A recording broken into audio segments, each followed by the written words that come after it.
Hi, everyone. My name is Alex Parker. I'm a product manager here at Replicated. And today I'm excited to announce the general availability of multi-node clusters within our product embedded cluster. So with embedded cluster, you are able as a software vendor to deliver your Kubernetes-based application to customer environments that do not already have a Kubernetes cluster. So you can target a Linux machine, and embedded cluster will install both a Kubernetes cluster and some required infrastructure along with your application through a single binary. So to your customer, it looks like they are installing your application, and behind the scenes, what's being installed is a simple Kubernetes cluster and setup as well as your application. So with multi-node clusters, you're able to deploy larger workloads. So if you need to scale for resources, if you need highly available components, so if you want your system to be highly available and run across multiple nodes, embedded cluster now enables you to do that, and that is now generally available. So you can see here in our 2.4.0 release of embedded cluster, we have moved multi-node and high availability clusters to general availability. So I'm going to give a quick demo of multi-node and high availability clusters so you can see what it looks like.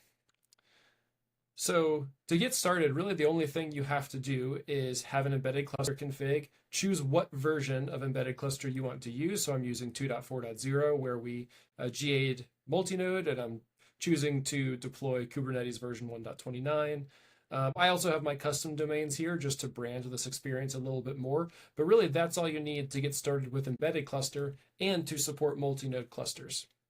So I've gone ahead and already deployed an instance of my application using embedded cluster, and I'm in the installation workflow here, and we get to a step where it tells me to configure the cluster. And so as part of this, I have these steps here to add nodes to the cluster using these three commands. So the first command is going to download to the node that I want to join to the cluster. So a second node or a subsequent node that I want to run my application on. I run this command to download the application binary to that system. It's in a tarball, so I extract that, and then I run this join command, which is going to join that node into this existing cluster. A couple of improvements here if you have been around Replicated before and you've seen previous support either within embedded cluster or within a previous product, previous support for multi-node. Some improvements that we've made here are first, this whole experience is totally guided. So there's no guesswork or documentation required to join nodes. These are the exact steps that a user needs to ensure that they join a node appropriately. So this is going to give them the binary that's of the appropriate version based on what's currently installed. This is the join command they need to join it. So all the steps they need to join nodes are fully built into this experience. Another benefit is that joining additional nodes, if you're doing an air gap installation, joining additional nodes does not require an air gap bundle. With a lot of previous versions of our products, you've had to bring an air gap bundle onto each of the nodes that you wanted to join to that cluster. So with this enhancement, you only need to download your air gap bundle once when you start the installation on that first node. And everything else that joins to the cluster is able to get the resources, the artifacts that it needs from that existing installation. So if you have an air gap bundle that is 10 gigabytes or maybe even tens or 100 gigabytes, that's going to be huge to download to all of these nodes. And that's an obstacle and just a hindrance to supporting larger clusters overall. So now you only need to download that bundle once to the first node, and all the other nodes can join very easily from there. So I've already gone ahead and added one node, and now I'll demo adding a third node, because adding a third node is significant because once you have three nodes, three controller nodes specifically, that enables you to enable high availability on that cluster. So that's going to ensure that etcd, the Kubernetes cluster, is highly available and can withstand the loss of a node. That's going to ensure that our admin console is highly available. If it is an air gap installation, the registry that we deploy in this cluster will also be highly available. So all of that is very important and good if you are planning to support multi-node clusters. So I'm going to go ahead and run these commands real quick. So I'm on a new machine that I'm going to download, that I want to join to this application. So go ahead and run that first command. And that is, again, accessing my current installation. to get the binary, so that's the correct version that's currently deployed, it's going to get a tarball that includes that binary so that I can go ahead and join it.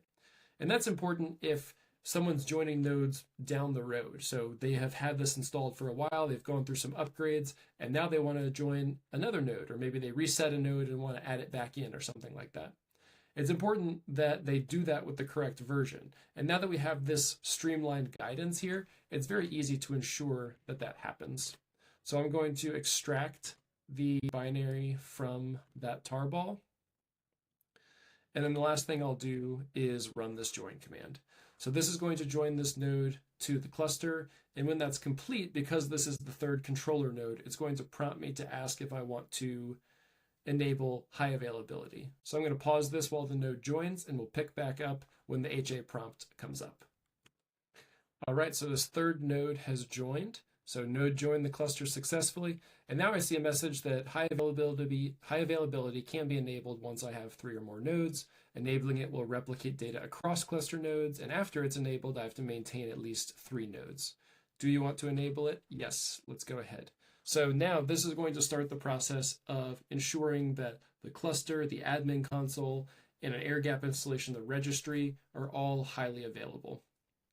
So we can check back in on that in a few minutes, or a few seconds even, and I'll just go on to talk about a couple of other things. So another improvement we've made here is we've added a license field option. So we've already got embedded cluster here, and now under additional install options, we have multi-node cluster for embedded cluster. So this enables a customer to create a multi-node embedded cluster.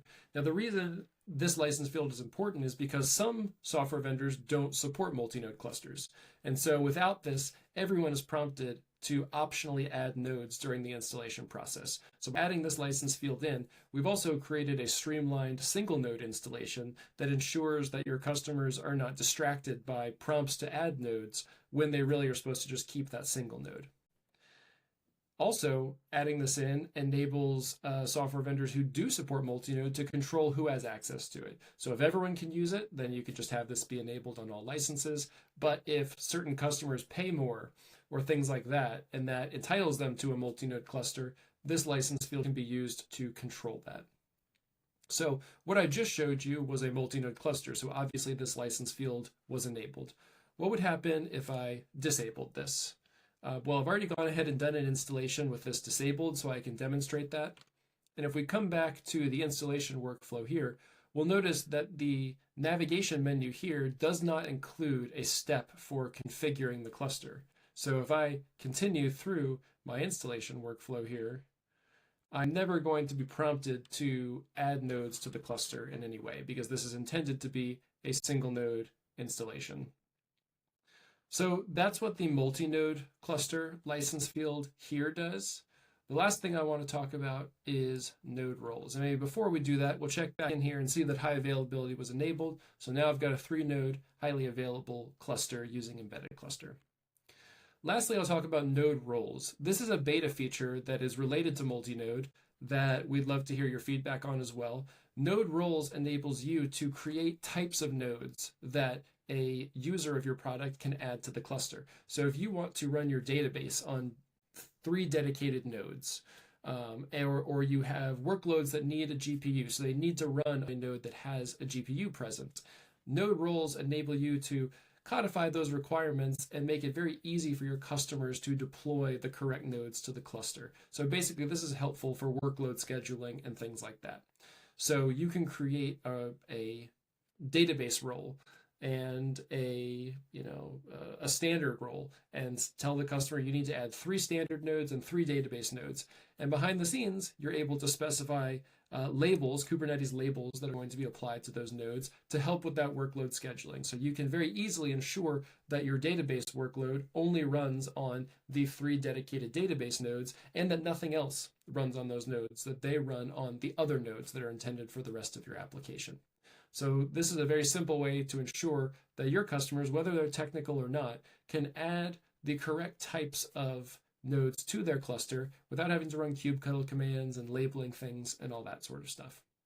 So that's multi-node embedded cluster. Please let us know if you have any comments, questions, or feedback.